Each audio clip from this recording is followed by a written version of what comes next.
മുകളിലുള്ളതൊക്കെ ഒരു 40 ദിവസം നമുക്ക് എങ്ങനെ പെട്ടെന്ന് തന്നെ എത്രയും പെട്ടെന്ന് നമ്മൾ കണ്ണടച്ച് തുറക്കുന്ന സമയം കൊണ്ട് തന്നെ പോയി കഴിഞ്ഞിട്ടുണ്ട്. അതുപോലെ തന്നെ പ്രത്യേകം പറയേണ്ടത് ഇവിടുത്തെ സ്റ്റാഫ്സിനെ കുറിച്ചാണ്. നമ്മളിപ്പോൾ മക്കളെ കാര്യമായിക്കോട്ടെ, കുഞ്ഞു മക്കളെ കാര്യമായിക്കോട്ടെ, അവർ നമ്മളെന്ത് പറയുന്നോ അതൊക്കെ നോക്കാൻ റെഡി ആയിട്ടുള്ള സ്റ്റാഫ്സ് തന്നെയാണ്. അത് നമുക്കൊരു നല്ലൊരു ആത്മബന്ധം പുലർത്താൻ കഴിഞ്ഞിട്ടുണ്ട്.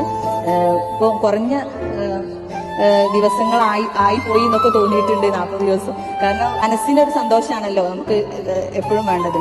അത് പ്രത്യേകം എടുത്തു പറയേണ്ടതാണ്. അതുപോലെ തന്നെ ട്രീറ്റ്മെന്റ് ആയാലും അഭ്യംഗമായാലും ഈ ഹോൾ ഡേ അഭ്യംഗം ഒരുപോലെ കിട്ടുന്നതും, അതുപോലെ തന്നെ ഇലക്കിഴി, ഞവര, ധാരമൊക്കെ അതിന്റെ ഒരു പ്രൊസീജിയർ കണക്ക് തന്നെയാണ് കിട്ടിയിട്ടുള്ളത്.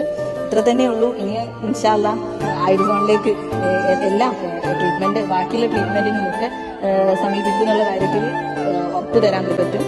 അത്രയേ ഉള്ളൂ. താങ്ക് യു എല്ലാവർക്കും ഒരിക്കൽ കൂടി പറയുന്നില്ല, സ്റ്റാഫുകളൊന്നും പേരെടുത്ത് പറയും.